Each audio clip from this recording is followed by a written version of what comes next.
In the previous section, we defined virtual reality as a computer-generated digital environment that can be experienced and interacted with as if that environment were real. Virtual reality can provide our minds with direct access to digital media in a way that seemingly has no limits. However, creating compelling VR experiences is an incredibly complex challenge. When VR is done well, the results are brilliant. When VR is done badly, not only do users get frustrated, but they can get sick. There are many causes of bad VR. Some rarely come from the limitations of technology, but many come from the lack of understanding, perception, interaction, design principles, and real users. To create quality VR, we need to continuously ask ourselves questions about how we perceive the VR world that we create. In this course, we will look in more detail into human vision and motion perception. For a virtual reality experience to be successful, there are 4 key parameters that must be fulfilled. Virtual reality must be believable. You need to feel like you are there. You lose that and the experience dies. It must be interactive. The VR world needs to match your movements. Interacting by reaching out, bending over to, or stepping through spaces adds to the experience. It has to be explorable. This is what separates VR from a 2D passive experience like watching TV. This can be a large environment or an object. It has to allow you to experience it from any angle on your terms. And finally, the VR experience has to be immersive. This is the combination of believable and interactive. Only when both of these parameters exist in virtual reality is virtual reality truly immersive. Let's take a look at the history of virtual reality and augmented reality. If we think of VR as creating the feeling of being somewhere we are not, its roots go back much further than we might expect. Humans have been trying to create immersive experience since the beginning of time, using their imaginations, storytelling, and even cave drawings, what we could call early analog VR. Ancient civilizations like the Egyptians, Romans, Greeks, and others used magical illusions to entertain and influence large crowds, showing us that the desire to create alternate realities has always been part of human history. The static version of today's stereoscopic 3D screen is called the stereoscope and was invented before photography in 1832 by Sir Charles Wheatstone. The device used mirrors angled at 45 degrees to reflect images into the eye from the left and right side, as you can see in this image. Then, David Brewster used lenses to make a smaller, consumer-friendly handheld stereoscope. His stereoscope was demonstrated at the 1851 exhibition at the Crystal Palace, where Queen Victoria found it quite pleasing. By 1856, Brewster estimated that over 500,000 stereoscopes had been sold. An interesting illusion has been invented around 1893. A haunting swing, also known as a diabolic swing or witcher's swing, is an amusement ride, giving visitors the illusion they are turning upside down by rotating the outer room independently from the platform they are seated on. This illusion results in the cells of self-motion, leading to motion sickness as a result. We will discuss motion sickness more later in the course. In the 1890s, Thomas Edison and William Dickson created the kinetograph and kinetoscope. Kinetograph is a camera used to take a series of photographs of people or objects in motion, often considered to be the first motion picture camera. The kinetoscope is an early motion picture exhibition device designed for films to be viewed by one person at a time through a pinhole viewer window. Kinetoscope is a blend word of Greek words kineto, meaning movement, and skopos, meaning to watch. It was also in 1895 that film began to go mainstream, and then the audience saw a virtual train coming at them through the screen in the short film Le Rêve d'un train en gare de la Ciotat. Some people reportedly screamed and ran to the back of the room. Although screaming and running away is more rumor than verified reports, there was certainly hype, excitement, and fear about the new artistic medium.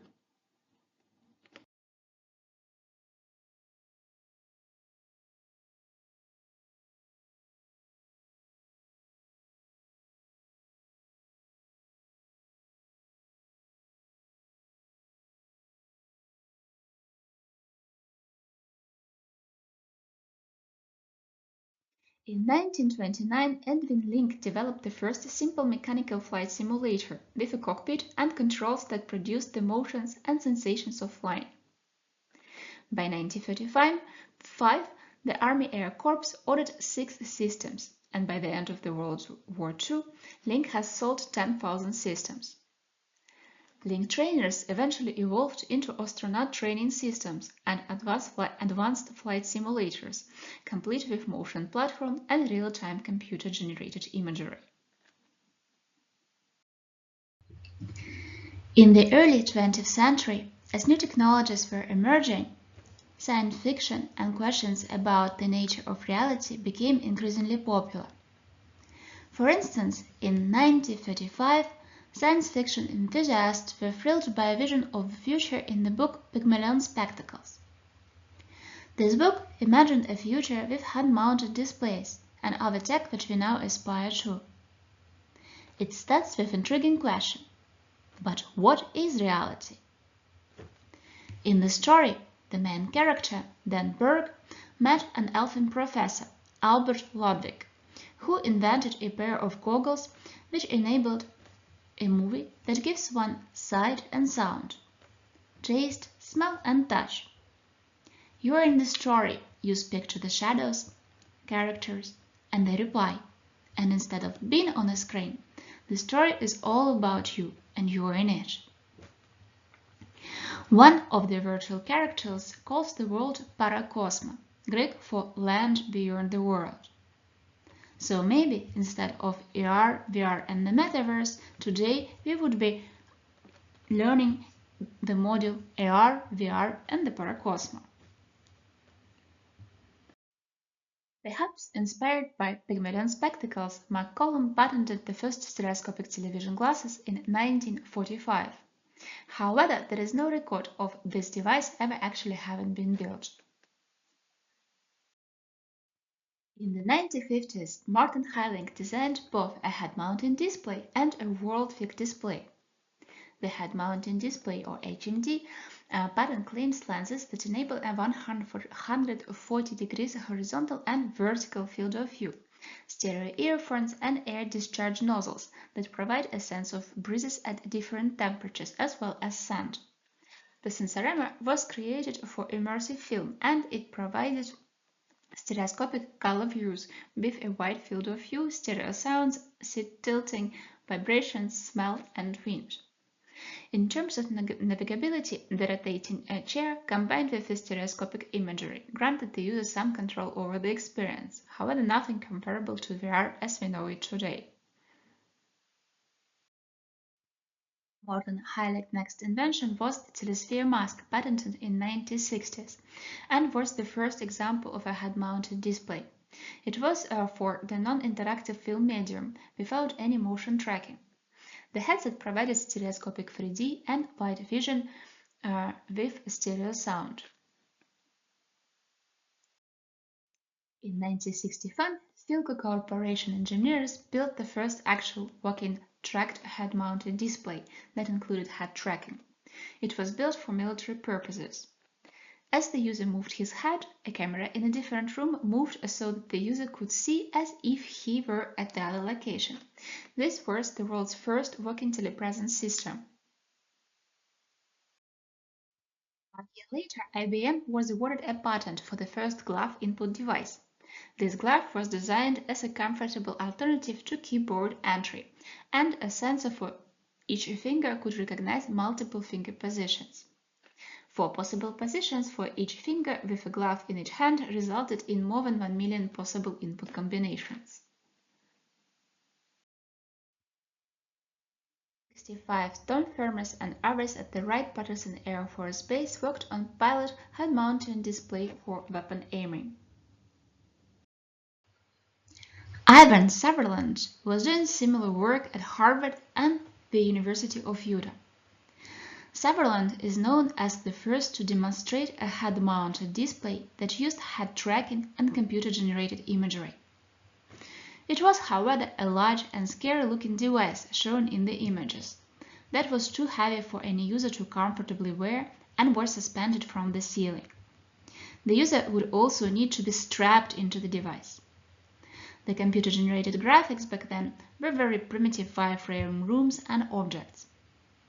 Because of its nature, it was named the Sword of Damocles. The Sword of Damocles is an idiom. If you say that someone has the Sword of Damocles hanging over their head, you mean that they are in a situation in which something very bad could happen to them at any time. In 1962 to 1968, Ivan Sutherland developed Sketchpad, an early light pen computer drawing system, which was a key development for real-time computer graphics. In 1995, Ivan Sutherland described the ultimate display concept that could simulate reality to the point where one could not tell the difference from actual reality. His concept included a virtual world viewed through a head-mounted display and appeared realistic through augmented 3D sound and tactile feedback.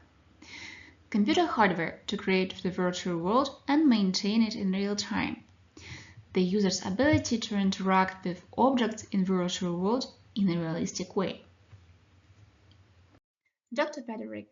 Frederick B. Brooks Jr. was inspired by Ivan Sutherland's idea. He studied a new research program in interactive graphics at the University of North Carolina. They initially worked on molecular graphics, allowing people to interact visually with simulated molecules. They added a sense of touch so users could feel the docking of molecules. The image depicts the group-free system which Dr. Brooks and his team created. Over time, University of North Carolina has concentrated on creating different virtual reality systems and applications with the focus on solving practical problems, from visualizing architecture to simulating surgeries. By 1990, virtual exploration of artificial environment was being demonstrated routinely at NASA MS and elsewhere. Since the mid-1980s, ARMA's Aerospace Human Factors Research Division has been developing systems that permit human-computer interaction. In 1985, Scott Fisher, along with other NASA researchers, developed the first commercially viable stereoscopic head-tracked, head-mounted display with a wide field of view, called the Virtual Visual Environment Display.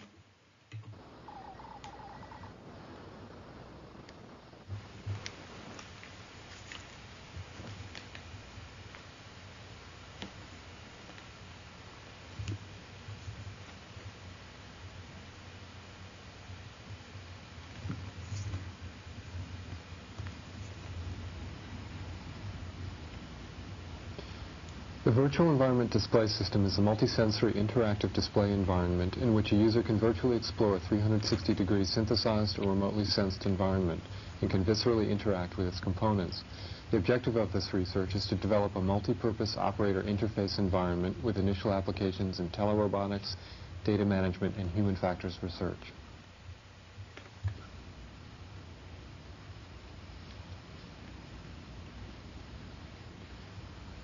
The foundation of the system is a head-mounted display unit that consists of medium-resolution, monochromatic liquid crystal display screens.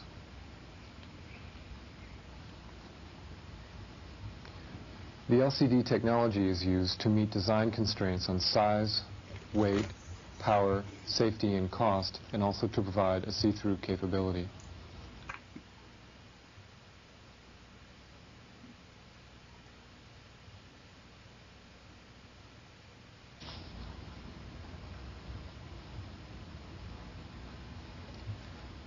The display screens are presented to each eye of the user through wide-angle optics with an effective field of view for each eye of 120 degrees horizontal and vertical.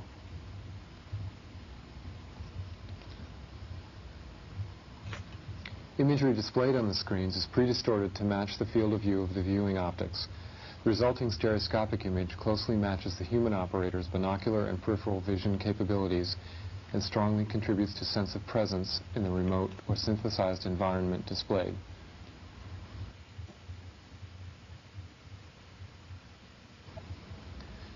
Head motion of the user is tracked by a sensor mounted on the helmet, and the derived position and orientation data is used to update the images in sync with the user's activities.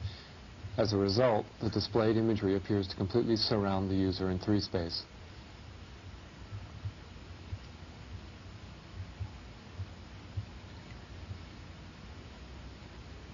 In addition to stereoscopic depth cues, the system provides full motion parallax and motion perspective cues that allow the operator to explore virtual objects in real time and from multiple viewpoints.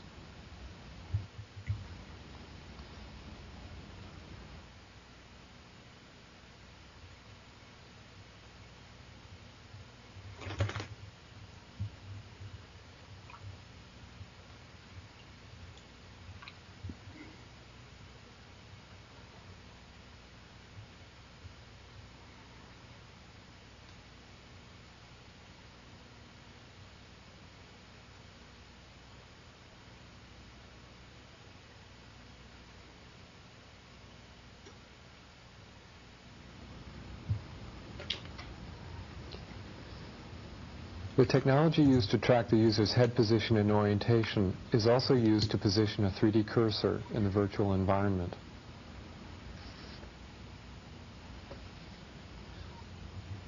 The system also includes lightweight glove-like devices that transmit data records of arm, hand, and finger position and shape to a host computer.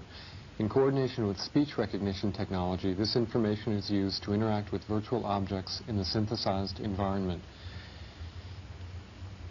End applications of this technology include control of remotely operated robotic devices and vehicles that require a sufficient quantity and quality of sensory input and feedback to approximate actual presence at the task site.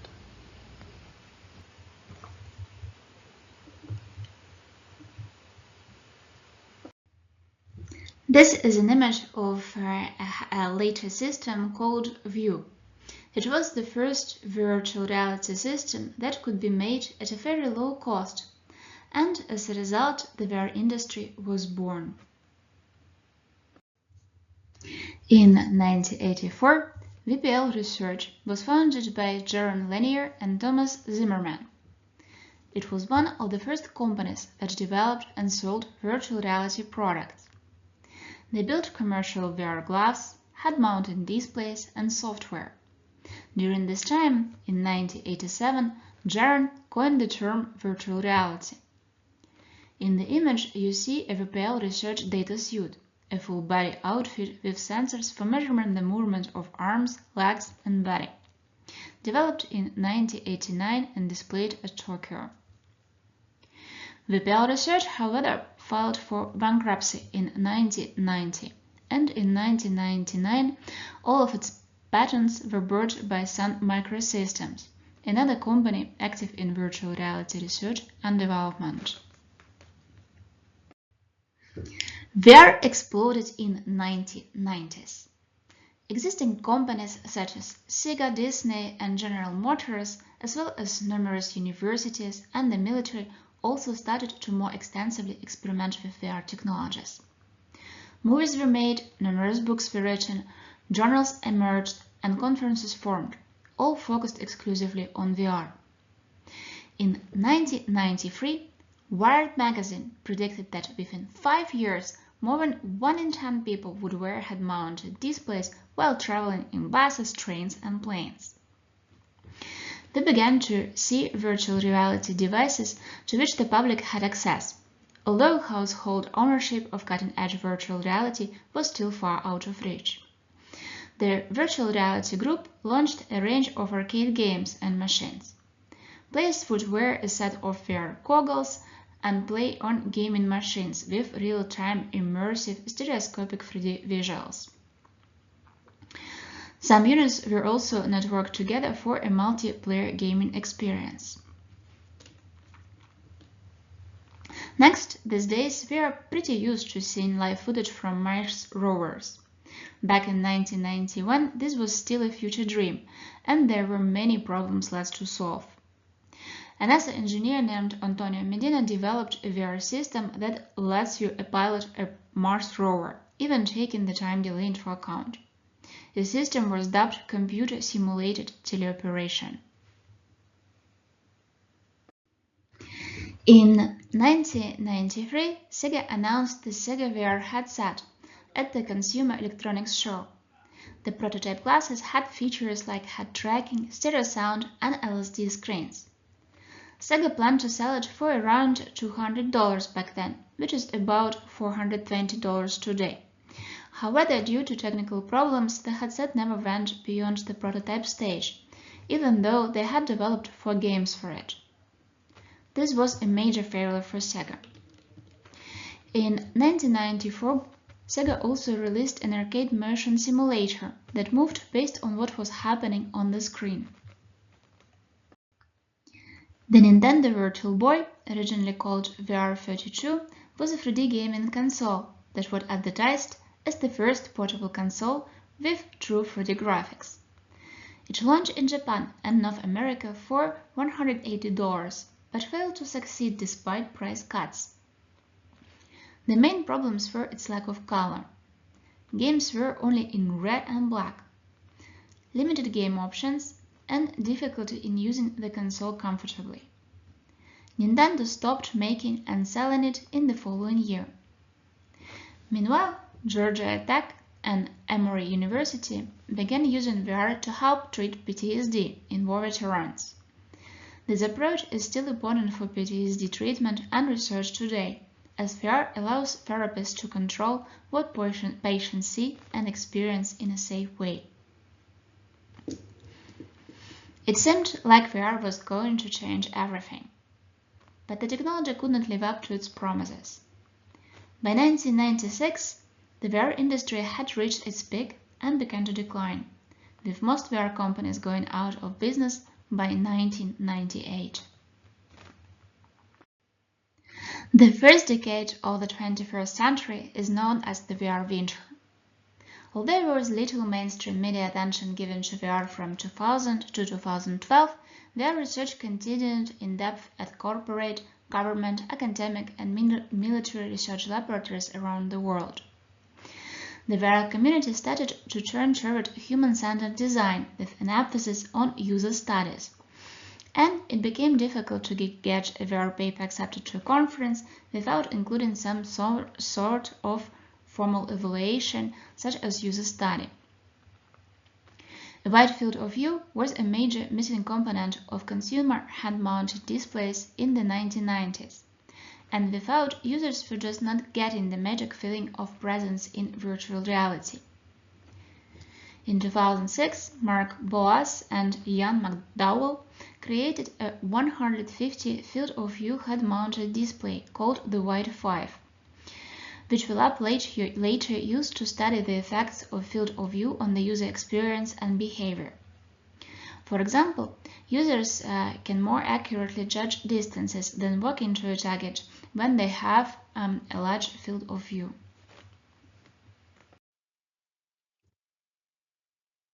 In 2007, Google brings us Street View. Google enhanced its map services with street-level 360-degree images captured by special cars fitted with custom camera equipment. Today you can stand in just about any part of the world and look around thanks to this technology, which is also some sort of VR technology. Around 2010, Paul Mulaki began sharing his VR headset prototype on the Man to Be Seen forum, where he was a moderator. There, he met John Carmack, who later became the CTO of Oculus VR, and together they founded Oculus VR.